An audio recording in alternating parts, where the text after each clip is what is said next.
예, 오늘은 성경 가운데 인류에게 준 가장 큰 축복의 말이 하나 있습니다. 그 말이 다윗이라는 왕에게 주어진 말인데, 하나님 마음에 든다, 마음에 합한 자다. 그래서 아마 이 얘기는 제가 지난 10년 동안 설교를 하면서 참 마음에 드는 사람이 다윗이다, 여러 모양에 대해서 설명을 해드렸을 거예요. 오늘은 좀 간략하고 뭐가 마음에 들었을까? 누가 그랬을까? 뭐가 그토록 하나님 마음에 들었을까? 세 가지를 제시하고 과연 내가 그 하나님 마음에 드는 모습을 어떤 걸 가지고 있을까? 이거를 고민해보는 시간을 갖도록 하겠습니다. 제가 설교를 하면서 어떤 정부를 옹호하거나 또 정부를 비판하거나 이런 언어는 제가 사용하지 않는 게 제 설교의 기준이 될 겁니다. 근데 한 민정수석이라는 사람이 자기 혼자 살겠다고, 그건 다 대통령이 시켜서 한 거라고, 그러면서 자기는 살겠다고 구속받지 않으려고 그렇게 핑계대는 그런 모습을 보면서 참 대통령이 그 우병우라는 사람을 참 신뢰하고 믿고 법적인 모든 걸 상의했을 텐데, 결정적인 순간에는 그 구속을 결정하기 위한 판사 앞에서 참 비겁하게 이야기했어요. 수재였고 대단한 그 검사 속에서도 대단한 사람이, 예전에 노무현 대통령을 심판했던 그런 검사였던 사람이 그 구속을 피하기 위해서 나는 대통령, 박근혜 대통령이 시켜서 한 일이지 내 자의적으로 한 건 하나도 없습니다. 이런 그 대답을 했다는 걸 들으면서 정말 마음에 드는, 내 마음에 드는 사람이 있다면 누굴까? 이런 것처럼 하나님 마음에 드는 사람이 있다면 누굴까?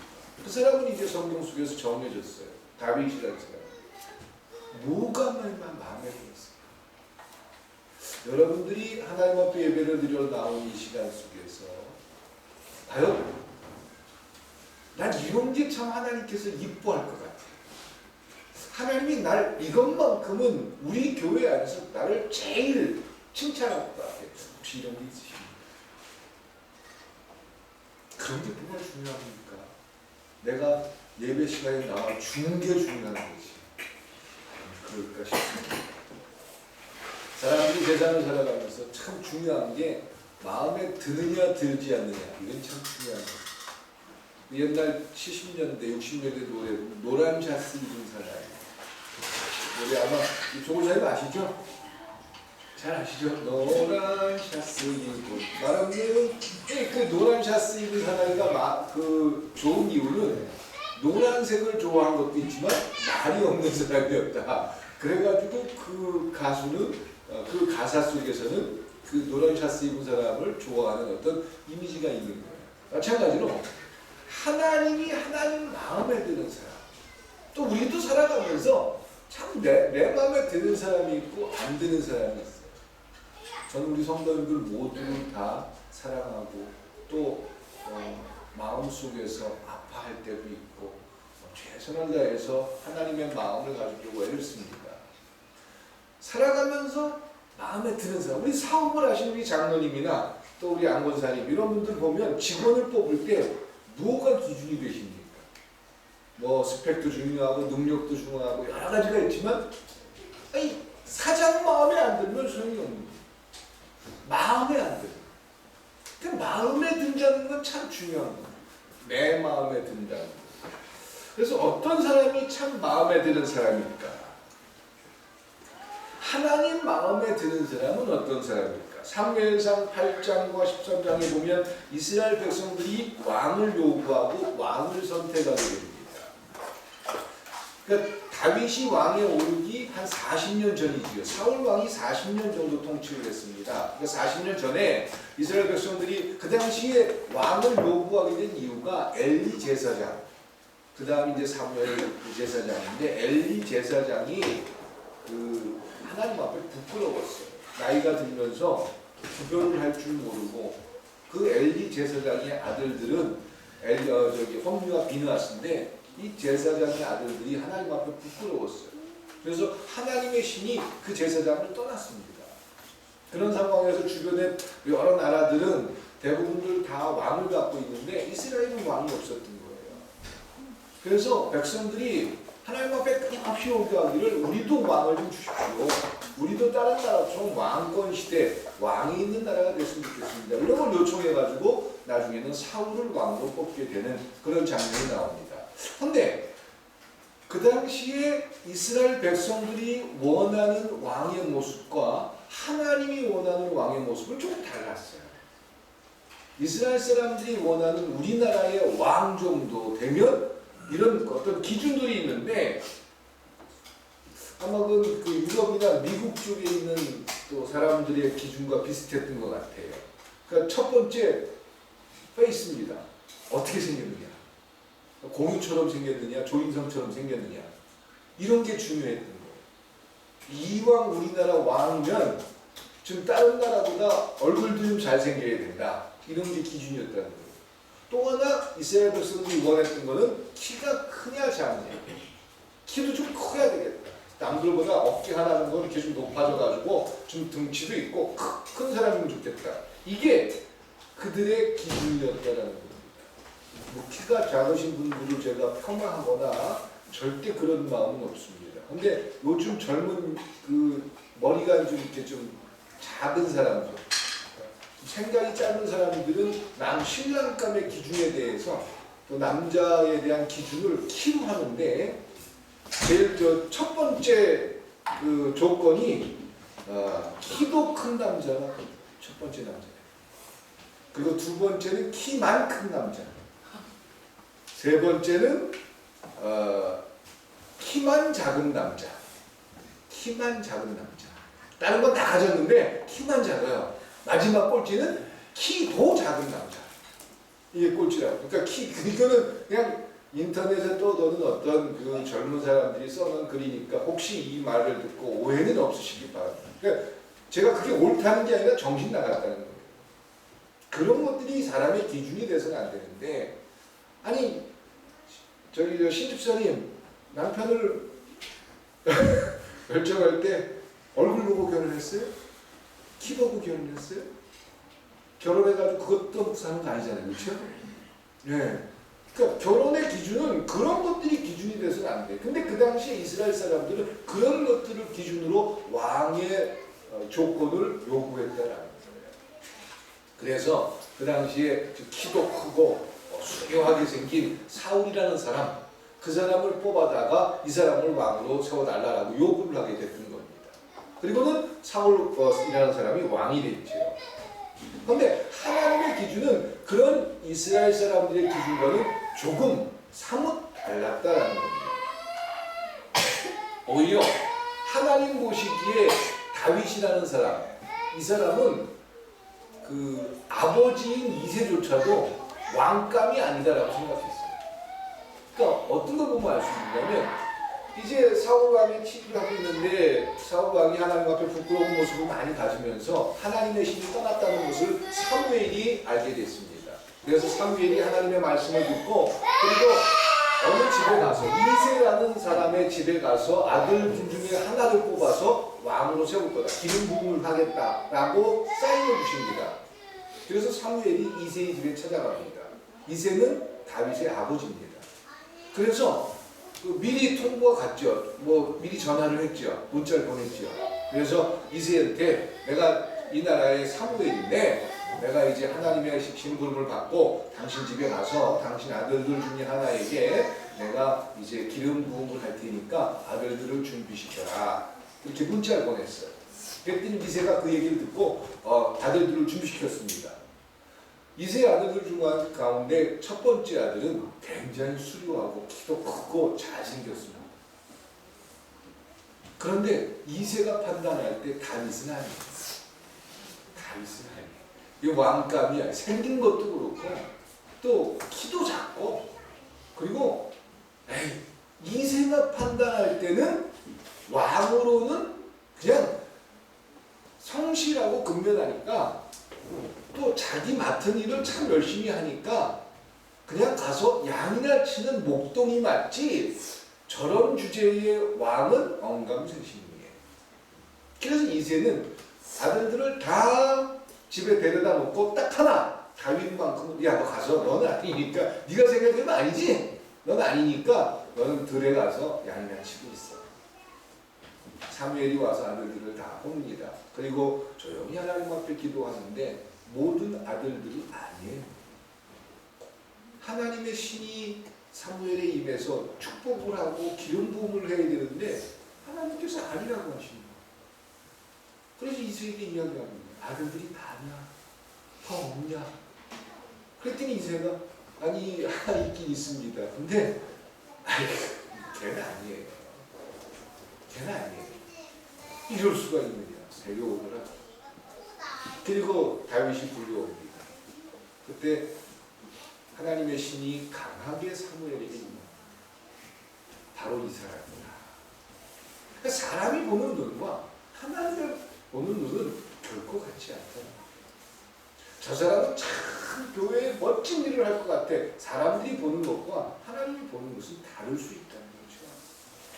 하나님은 그런 다윗을 기름 부으시고 축복하시고 이스라엘의 가장 사랑받는 사람, 또 그것도 중요하지만 가장 중요한 것은 하나님 마음에 합한 사람으로 인정을 하셨다라는 겁니다. 그러면 하나님 마음에 드는 모습은 과연 무엇이었을까? 세 가지만 이야기합니다. 첫 번째, 하나님과 마음이 통해야 됩니다. 하나님과 마음이 통해야 된다. 이 말은 영성을 가지고 있어요. 영성에 대해서 사람들이 종종 오해합니다. 교회에서 대단한 능력을 보여주고 기도에 기도빨이 있고 뭐가 있고 이런 것들이 영성이라고 생각할 수 있는데 과연 다윗이 보여줬던 영성은 무엇일까?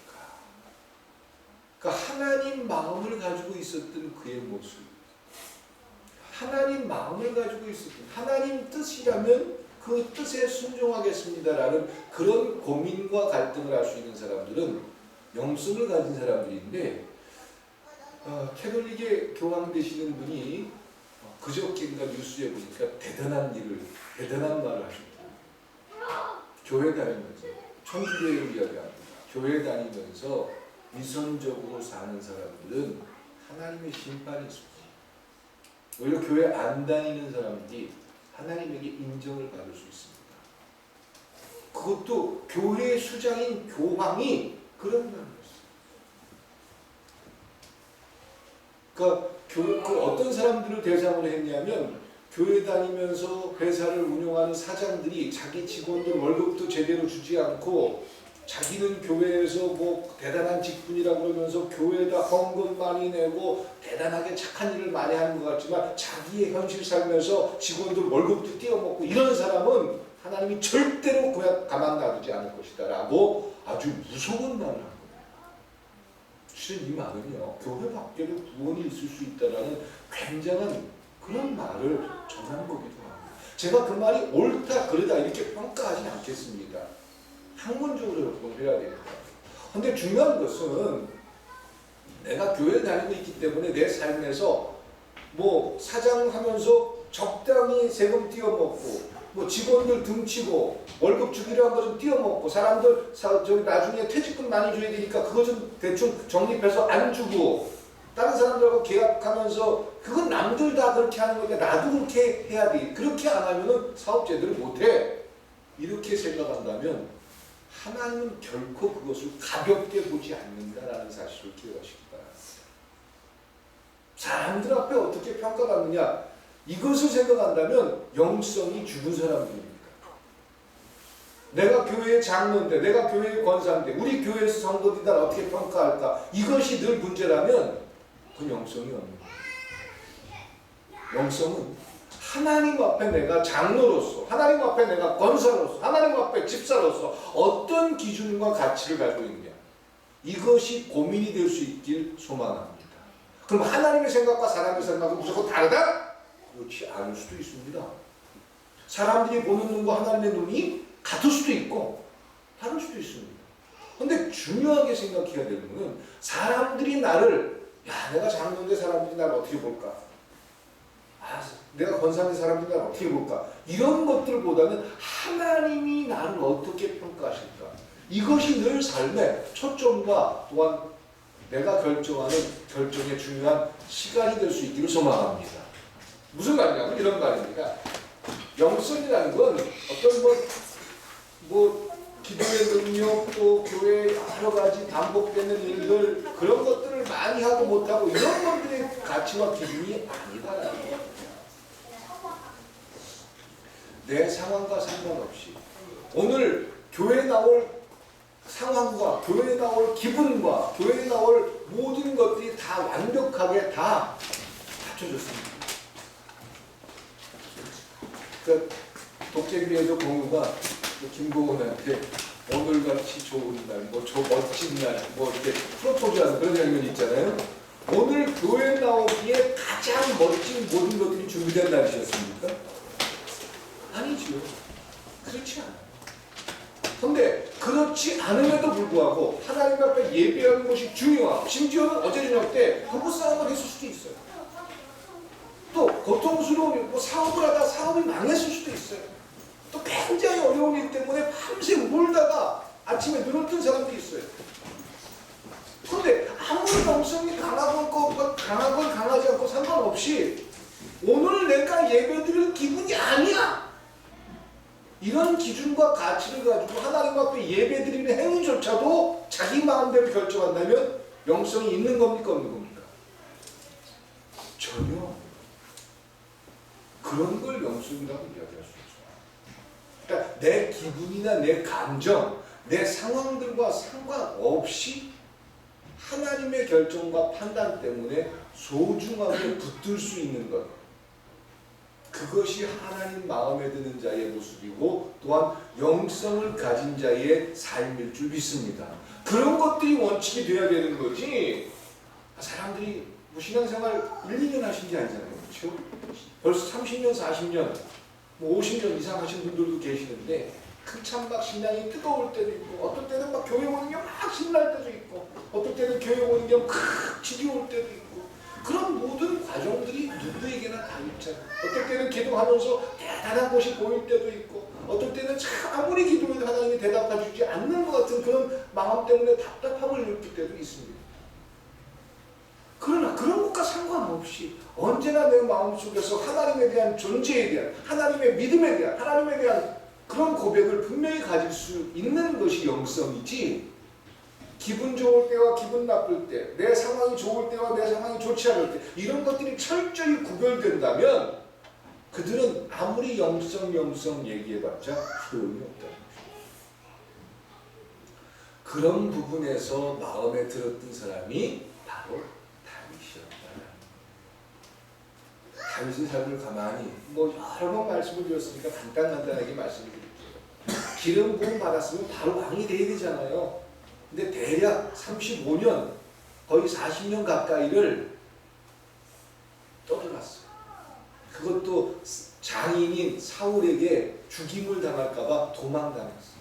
심지어는 굴에 가서 숨기도 하고 또 다른 나라에, 그러면서 다른 나라에 가가지고 그 왕이 다윗 그러면 소문난 사람 아니에요. 골리앗을 죽였던 사람 아니에요. 그러니까 저 사람이 나중에 다시 이스라엘로 되돌아가면 우리나라에 피해가 올 것 같으니까 다윗을 죽이려고 했어요. 그때 이 다윗이 미친놈처럼 침 흘리면서 벽에다가 막 자기 머리를 박고 이래가지고 미친놈처럼 그러니까 그 나라에서 아이고 저런 미친놈이 다윗이야? 그러면서 풀어줬던 그런 사건이 있습니다. 그러니까 다윗이 하나님이 축복한 기름 부은 그런 사람이었기 때문에 그냥 바로 대단한 하나님의 권력과 하나님의 대단한 축복을 누린 사람이 아니라는 거예요. 40년 정도를 정말 고생과 또 자기가 원하지 않던 대단한 수많은 어려운 일들을 겪었던 사람이라는 거죠. 그가 영성, 하나님 마음에 들었던 것은 그런 상태에서 결코 자기 스스로의 퀄리티, 자기 스스로의 자존심을 지켰다는 겁니다. 우병우처럼요, 치사하게 그렇게 대단한 권세와 그렇게 많은 재산을 누리면서 그리고 그 대통령을 갖다 그렇게 지켜줬던 자기가 수호신이었다라고 얘기했던 그 사람이 자기 혼자 살겠다고 이렇게 배신하지 않았다. 배신 정치 그러는데 실제로 자기가 믿었던 사람들한테 지금 다 배신당하고 있는 게 저는 가슴이 아프고 마음이 아프고, 그렇다고 무조건 대통령을 지켜줘야 된다 이런 말씀을 드리는 게 아니에요. 변하지 않았다는 것이요. 다윗은 그 40년이라는 시간 동안 그 모질고 힘든 시간, 어려움의 시간, 그 시간을 거치면서 예배드릴 맛, 예배드릴 상황 이런 걸 못 가릴 때도 참 많았습니다. 그런데 그는 변함이 없었다. 내 기분과 상황, 내 삶의 형편과 내가 지금 형편이 지금 어려운데 형편이 나아지면 그때부터는 잘해볼게요. 이런 게 없었다. 늘 변함없었다. 처음 마음 먹은 그대로. 제가 사무실에 가면 제 책 테이블 위에 저기 관악산에 가서 소풍 갔을 때 우리 성도님들이 제 그림을 그리고 얼굴을 그리고 저한테 써놓은 말들이 있어요. 저는 기도하고 그리고 들어가서 그 그림을 늘 봅니다. 우리 가영이가 뭐라고 했는지 아세요? 목사님 말 좀 함부로 하지 마세요. 이런 말 써놨어요. 저 잊지 못해요. 우리 김장로님 뭐라고 썼는지 아세요? 처음 모습 그대로 간직해 주십시오. 저는 거울처럼 끊임없이 그걸 보면서 되돌아봅니다. 그래서 제가 과연 하나님 마음에 드는 사람이 될 수 있을까? 충신 나라 간신, 간신 나라 충신 이런 말이 있습니다. 그러니까 정말 국민과 또한 지도자에게 정말 옳은 길을 제시하고 옳은 길을 이끌어야 하는 게 올바른 충신의 모습입니다. 그런데 그냥 지도자의 입에만 맞춰가지고 하다가 결정적일 때 배신하는 거, 이건 간신이지요. 그러면서 자기 스스로가 부끄럽지 않다고 이야기한다면 부세들은 손가락질. 다윗은 그런 모습에서 변함이 없었다라는 거예요. 그러니까 믿음으로 살아가는 그의 삶, 물론 그라고 해서 잘못한 게 없거나 나중에 보십시오 왕이 돼가지고 부끄러운 짓도 하고 또 범죄도 하고 그런 모습을 가졌지요.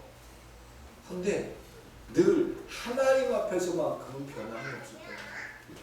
세상 사람들 앞에 부끄러운 죄를 질 수도 있었고 심지어는 자기가 사랑하는 부하의 아내를 취해가지고 참 자기의 욕심을 채우는 그런 부끄러운 일을 했지만 그럼에도 불구하고 하나님 앞에서만큼은 예배하는 자로 자기의 부끄러움을 고백하는 자로 살았다. 나단 선지자의 지적을 통해서 눈물로 하나님 앞에 회개할 수 있었고 또 자기 아들을 살려달라고 하나님 앞에 부르짖으면서 금식을 하면서 하나님 앞에 기도했던 사람. 그리고 하나님의 결정이 그 아이를 데려간다는 결정을 통해서 다윗은 그 하나님의 뜻도 수용하는 그런 모습이었다는 거죠. 그러니까 내 기분과 내 상황과 내 삶의 현장과 상관없이 변함없는 것, 이것이 영성의 모습인 줄 믿습니다. 영성은 그래서 뭐 교회 몇 년 다니면서 뭐 방언할 줄 알고 예언할 줄 알고 뭐 교회에서 대단한 직분을 얻게 되고 이런 것들이 영성이 아니에요. 장로님이 정확하게 맥을 짚은 것처럼 처음 마음 그대로, 목사님 처음 시작할 때 마음 그대로 은퇴할 때까지 가져주십시오. 예, 그것이 바로 하나님에게 대하는 우리의 모습처럼 그대로 가야 되는 겁니다. 그것이 영성인 모습, 영성이다라는 겁니다. 우리가 살아가는 삶의 현장에서 하나님의 일들이 늘 언제든지 이렇게 영성인, 그러니까 하나님 마음에 드는 다윗은 그 기준과 가치를 흔들리지 않았다는, 딱 변함없었다. 그게 하나님 마음에 들었던 모습이고, 두 번째 하나님 마음에 들었던 것은 다윗은 겸손한 사람입니다. 결코 왕이 됐다, 권력을 가졌다, 힘이 있다, 약한 자들을 괴롭히거나 그 힘을 가지고 누군가를 고통스럽게 하지 않았다. 겸손했다. 기록을 보면은요, 다윗이 대단한 백향목으로 지은 왕궁을 지었습니다. 백향목은 100가지 향기가 나는 그런 나무라고 했습니다. 레바논 지형에 있는 그런 나무인데 그런 나무를 가져다가 왕궁을 지었어요. 얼마나 멋있겠어요. 근데 그 왕궁 안에 자기만의 공간이 하나 있는데 양치기 때 입었던 옷들, 그리고 지팡이들, 그리고 양치기 할 때 있었던 그런 지푸라기들, 그런 걸 이렇게 방에다 꾸며놓고 수시로 거기 들어가서 묵상을 하고 기도를 하고 또 왕복을 벗고 그 양치기 옷을 입고 그 양치기라면서 하나님 앞에 기도하던 그런 자기의 기억을 되돌리면서 어떻게든지 겸손하려고 최선을 다했다. 하나님은 그 겸손한 다윗을 참 마음에 들었다. 겸손의 극치가 뭔지 아십니까? 하나님 앞에 다윗이 얼마나 부자로 살았어요. 대단한 힘을 얻었잖아요. 왕이 되고 대단한 능력을 얻었잖아요. 그래서 하나님 앞에 기도합니다. 하나님, 내가 하나님 앞에 정말 너무 고마워서 성전을 하나 멋지게 지어드리고 싶습니다. 이렇게 하나님 앞에 기도했어요. 그랬더니 하나님께서 그 마음이 얼마나 이뻐요. 하나님을 위해서 성전을 짓겠다고 하니까. 그런데 하나님께서 다윗에게 대답해 주기를 참 고마운데 네 마음으로 지은 것을 나는 이미 알았다. 그러니까 진심이었다는 걸 하나님은 아셨던 거예요. 다윗이 그 진심이라는 말, 뭐 돈이 한 900조 원 가지고 하나님 앞에 내가 이렇게 부자예요. 그러니까 하나님 앞에 이런 걸 이 정도쯤은 드릴 수 있어요. 이런 건방을 떠는 게 아니라 정말 다윗 마음속에서 하나님 앞에 빡진 성전을 지어드리고 싶은 게 꿈이었다는 게 하나님이 인정해 준 거예요. 그 역사적인 다윗의 진실을 우리가 오해를 해서는 안 됩니다. 그러니까 왕이 있다, 뭐 자기 힘이 있고 자기 돈이 이렇게 많으니까 뭐 이 정도쯤, 뭐 몇백 조 정도를 뭐 하나님 앞에 드려도 아까울 게 없으니까 뭐 자기는 그래도 많이 갖고 있으니까. 그게 아니라 정말 다윗이 진심으로 하나님 앞에 고마워했기 때문에 자기가 살아가는 삶에 대해서 고마운 마음을 가졌기 때문에 겸손할 수 있는 거예요. 어떤 사람이 겸손합니까? 내 일이야, 내 힘이야, 내 능력이야. 이런 사람은 절대로 겸손할 수가 없습니다. 내 거라고 생각하는 사람은 겸손해지지 않습니다. 하나님으로부터 받았다라고 생각할 때 하나님 앞에 감사를 알게 되고 그 감사를 고백하게 될 때 겸손해지는 겁니다. 사람과의 관계에서도 마찬가지예요. 당연히 내가 가질 거다라고 생각하면 감사가 나오지 못해요. 허나 이런 모든 것들에 대한 도움과 사랑과 또 그런 것들에 대해서 고맙다라는 것을 표현하고 고백하게 될 때 그들은 겸손하게 됩니다. 혹시 여러분 살아가면서 고맙습니다, 감사합니다 이 말들이 자주 여러분들의 입에서 거론되나요? 고맙다, 감사하다 이 말은 천국의 언어라는 사실을 기억하시기 바랍니다. 하나님이 가장 우리에게 기대하는 말이에요. 아니 그러면 내가 저 사람보다 낮아있잖아요. 아니 저 사람을 내가 너무 높여주잖아요. 아이고 주여, 하나님 마음에 드는 걸로 생각하지 못했어요. 하나님이 그 일들 때문에 그렇다고 위선적으로 고마워하고 위선적으로 감사하고 이러는 얘기는 아니에요. 정말 여러분들 마음속에서 고맙다라는 것을 느끼고 그런 것조차 느끼고 표현할 줄 모른다면 글쎄요, 조심해 보세요. 내가 사람인지 아닌지.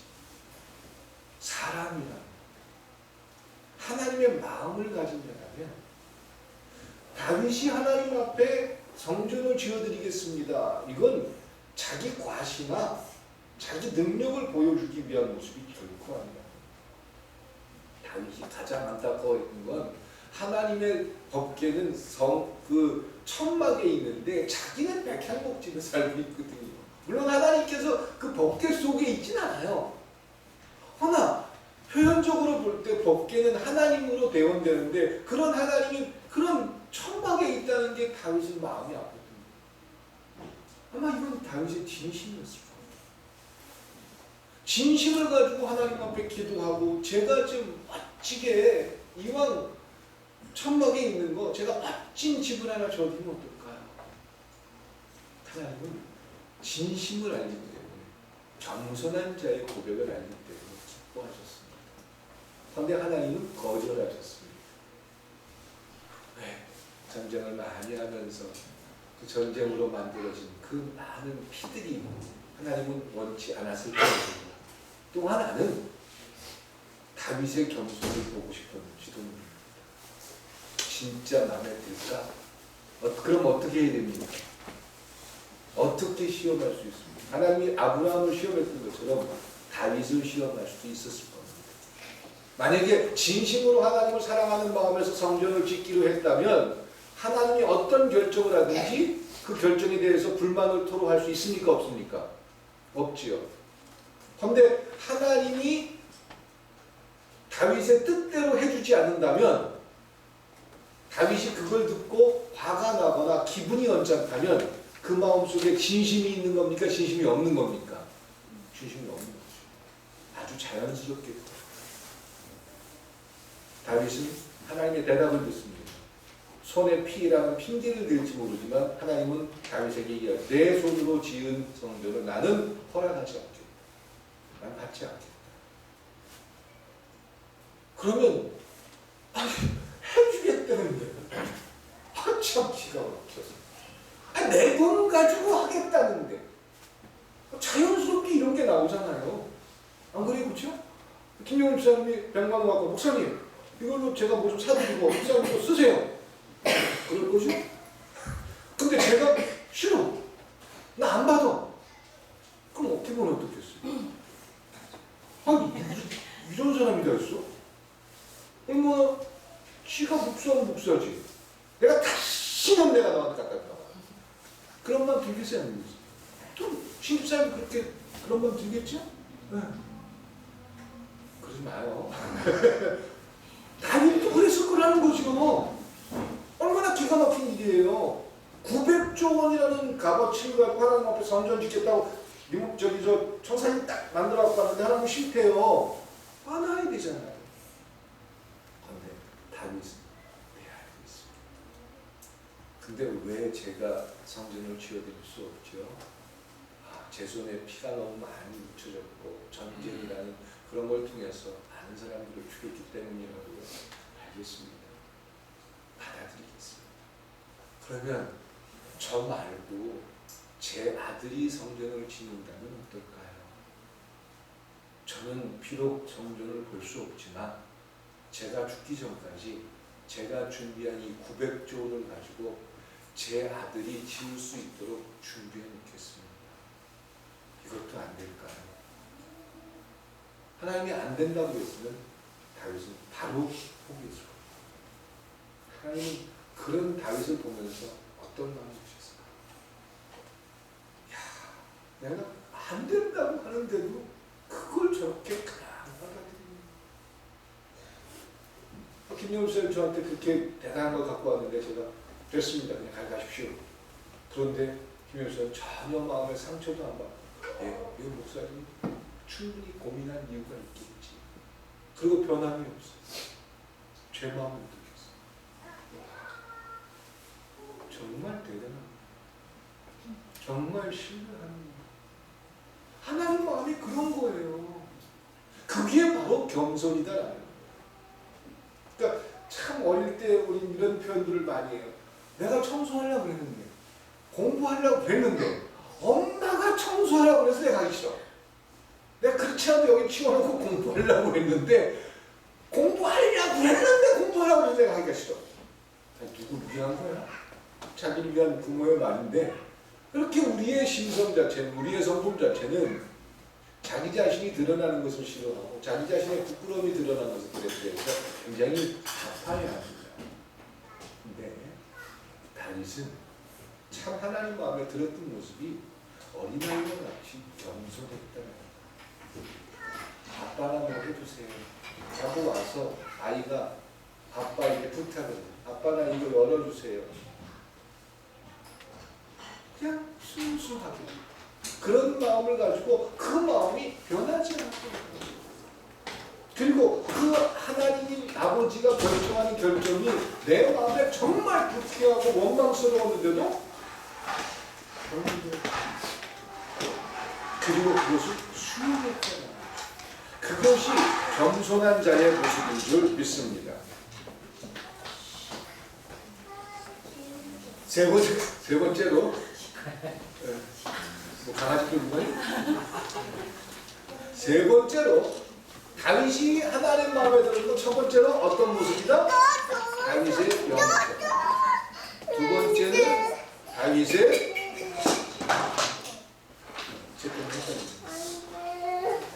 다윗의 뭐죠?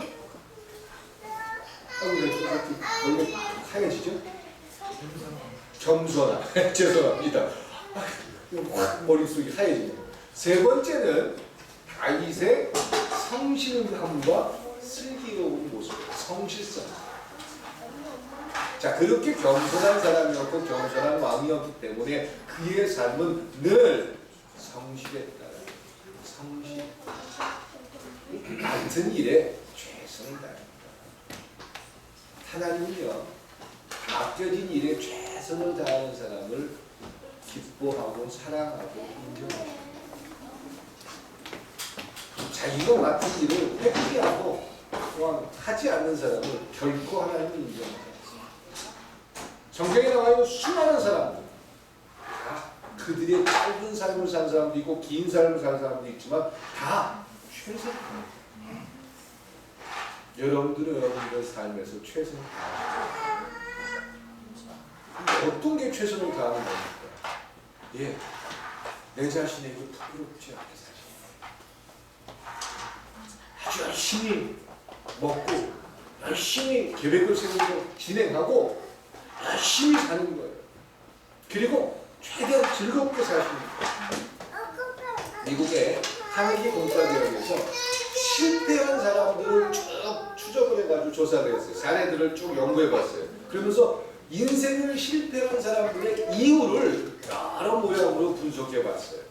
직장에 실패하고 사업에 실패하고 가정에 실패하고 여러 가지 모양들 속에서 실패한 사람들의 그 데이터를 찾아가지고 그 실패한 이유가 뭘까? 이것에 대해서 연구했어요. 첫 번째로 실패한 인생을 사는 사람들의 공통적으로 첫 번째 나타나는 삶의 현상이 있는데 그 사람들은요, 그 실패한 사람들의 90% 이상이 공통적으로 하는 행동이 있는데 누군가에게 끊임없이 상처를 주는 말을 한다. 상처 주는 말. 그들이 인생을 실패한다. 성실하다는 것, 내 삶에 최선을 다한다는 것, 누군가에게 결코 핑계대지 않습니다. 지금 당장 어려울 수 있어요. 지금 당장 가장 낮은 지역을 헤매고 있을지 몰라요. 저도 목회하면서 지난 4년 동안 사례를 받으면 물론 다 받지도 못했지만 95%가 은행으로 다 들어갔어요. 5%가 알고 살았어요. 근데 올 1년이면 끝날 것 같아요. 끝이 뭐예요? 정말 지독하게 살아왔어요. 근데 보세요. 지나가잖아요. 참 힘들었지만 지나가요. 그리고 끝이 뭐예요 지금? 저는 어째 2017년도만 지나면 그 빚이라는 은행 아이디어가 정리가 되니까 너무 행복해. 올 한 10개월만 지나가자 이러고 있어요. 네, 누굴 원망하거나 누구 때문이라고 생각하지 않아요. 저는 이 일들을 감당할 수 있다고 생각했기 때문에 또한 그 일들이 제 삶에서 진행되고 있었고요. 근데 원망하지 않으니까 그냥 벌써 이렇게 시간이 쑥 지나왔어요. 저는 요즘 되게 행복해요. 감사하고. 그리고 어떻게 제가 최선을 다할 수 있을까? 이런 부분을 고민하고 있어요. 다윗의 삶을 보면요, 자기의 삶에서 최선을 다했다는 거예요. 성실했다는 거예요. 그리스도인들과 비그리스도인들의 차이는요, 하나님의 평가가 있다는 사실을 아는 자와 모르는 자의 차이라는 거죠. 하나님 앞에 내가 어떤 모습이고 사람들 앞에 어떤 모습, 그거보다 하나님 앞에 내가 어떤 평가를 받을까, 이런 기준과 가치관이 그의 삶에 얼만큼 최선을 다하고 얼만큼 성실할 수 있느냐, 이런 모습으로 표현들을 줄 수 있습니다. 그게 하나님 마음에 들었다라는 거예요. 다윗이 하나님 마음에 들었던 것처럼 우리 꿈이 있는 교회 성도들의 모습이 하나님 마음에 쏙 들 수 있는 주님의 이름으로 축원드립니다. 그래서 다윗이 누렸던 대단한 복, 다윗이 인정받았던 대단한 삶을 여러분들의 삶에서 경험할 수 있다. 그런다고 여러분들 앞에 죄가 없어지거나 여러분들 앞에 잘못된 인생의 고통이 없어지거나 그러지 않을지 몰라요. 여전히 힘들고 어려운 시간들을 보낼지도 몰라요. 그러나 분명한 가치관과 기준 때문에 하나님 마음에 쏙 들고 그래, 딱 끝낼게. 안 끝내세요 이런 거. 하나님 마음에 쏙 들 수 있는 그런 여러분들의 삶이